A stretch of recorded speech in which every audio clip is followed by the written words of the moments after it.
Hello, my name's Daniel and I'm a nutritional therapist. And in today's video, I want to talk about how your sports bottle, your food containers, your hygiene products, or your makeup could be causing you to gain weight or could even be making it difficult for you to lose weight.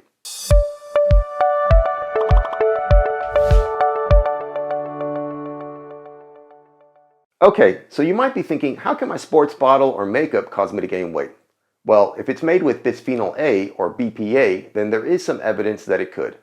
BPA is a chemical compound that gets used in the production of epoxy resins and polycarbonate plastics. And this stuff is everywhere, with over 90% of the US population exposed to it. Observational studies have identified that higher urinary BPA concentrations are associated with type 2 diabetes, peripheral artery disease, metabolic syndrome, and obesity. BPA can act as an estrogenic endocrine disruptor, and it can be described as an obesogen. An obesogen is a chemical that can affect lipid homeostasis, promote fat storage, alter the appetite and satiety signals, and what that will do is increase your susceptibility to weight gain.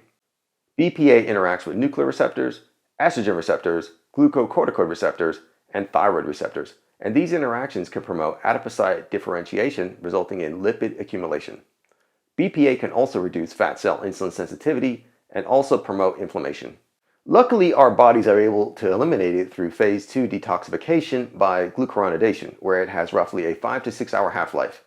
Now, because it has a preference for storing in fat cells, there is that potential for bioaccumulation. Okay, so what are some common ways we can get exposed to BPA? Well, there's thermal printing paper from receipts, there's plastic bottles, there's canned foods that are lined with BPA, and also cookware. And we see an increase of BPA leaching into fluids when at boiling temperatures.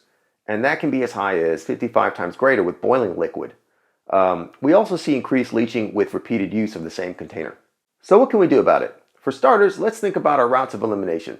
So BPA can be eliminated via urine and sweat. Check out this study.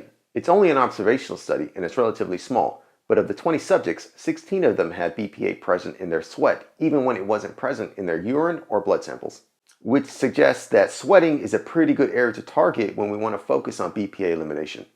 Their methods to induce sweating was either exercise or sauna, but mainly they use sauna. So if you're interested in addressing BPA toxicity, sauna use might be a good starting point, but intense exercise that causes sweating can also be used. On top of that, we want to make sure that we're properly hydrated to aid elimination. And it's not just about elimination. We've also got to look at what's coming in. Okay, take a look at this study. Now, it's only a pilot study and it's pretty small with just 24 subjects. Now, what they did with the intervention group was they had face-to-face consultations where they explained sources of BPA exposure, and they also provided BPA-free cosmetics, hygiene products, and cookware. And what we see is, after 3 weeks, the intervention group had lower urinary BPA concentrations, whereas the control group had higher BPA urine concentrations. And what's interesting is the intervention group actually lost weight, whereas the control group gained weight. I think that's pretty significant as there wasn't any traditional weight loss strategies put in place. Okay, to sum things up, what can you do if you're concerned about BPA toxicity? Well, for starters, reduce exposure. Opt for BPA-free products, drinking bottles, and cookware.